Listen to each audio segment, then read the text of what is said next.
Lucy is drafted, we will update that on the broadcast. So hang out tonight on BYUtv, BYU Radio. Joining us now on the Deseret First Credit Union hotline is NFL agent and war room expert on draft day, Evan Brennan. Evan, nice to have you on the show. Nice to be here, guys. What is today like for you as an agent? Lots and lots of phone calls, lots and lots of settling of nerves, and lots of just getting ready for anything and everything that could happen over the next 3 days. Describe to us, kind of the mood as you get ready for the draft. A lot of different things. You're hopeful. You get sad. You get hopeful again. It's all over the place. You get so many phone calls, so many different coaches and scouts and coordinators calling you and your players, telling you so many different things, and you're just trying to keep a level head, make sure your players are apprised, and make sure that everyone knows anything can happen, good or bad, and be ready for anything.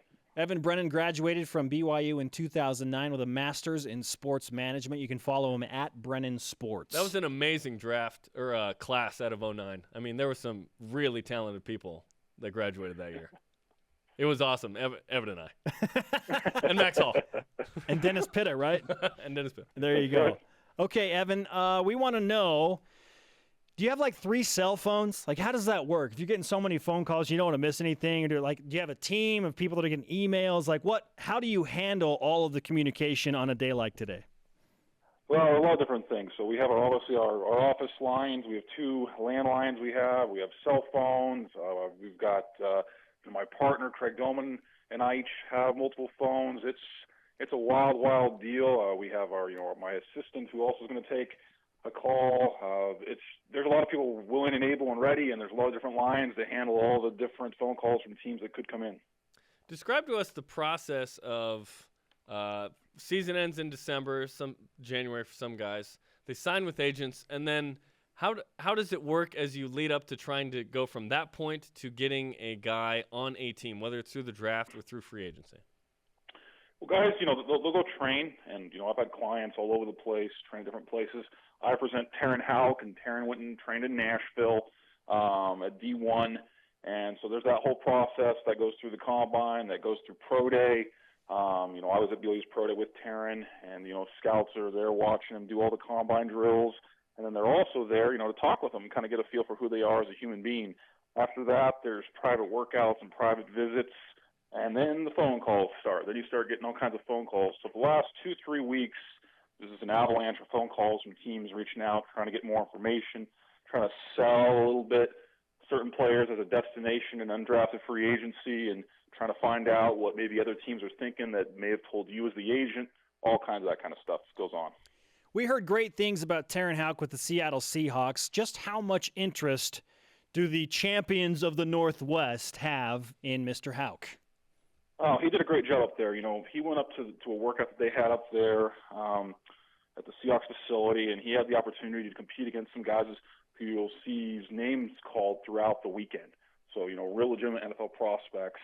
And Terenn performed very admirably from the reports that I got vis-a-vis how he did against other competition. And he did a great job. And we've had a lot of interest. I've had numerous people call me from NFL teams in regards to him. He's going to play tight end, what they call flex tight end, which is a little bit different than what he played at BYU. Think Jimmy Graham, think kind of Tony Gonzalez. He's going to be quite a receiving threat, but he's not going to be the 265-pound traditional tight end that you may see in the Big Ten or traditionally in the NFL. How do you balance the interests of the player and maybe the what you really see in them and what you're hearing about them? Well, you got to balance a lot of different things. I mean, teams can tell you certain things that may ultimately not come to fruition, and you've got to keep your player level-headed. Say, hey, look, teams like you, that's a good thing.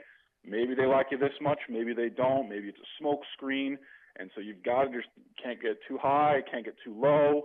I've had guys not get a lot of calls and end up playing in the NFL just because 1 or 2 teams like them. And so, if a player is not getting a lot of love, you say, hey, there's still a chance a lot of things can happen. And I've had situations like that. And then I've had situations where a lot of phone calls and not a lot of love. And so you just got to keep really, really, really even keel, and you got to be able to decipher through a lot of the smoke and, quite frankly, the garbage that can be thrown your way. And that's what you do as an agent. In terms of your experience with the NFL draft and evaluating film and pro day numbers, what kind of weight is placed on what the players do during pro day compared to what they actually did on the field with their film?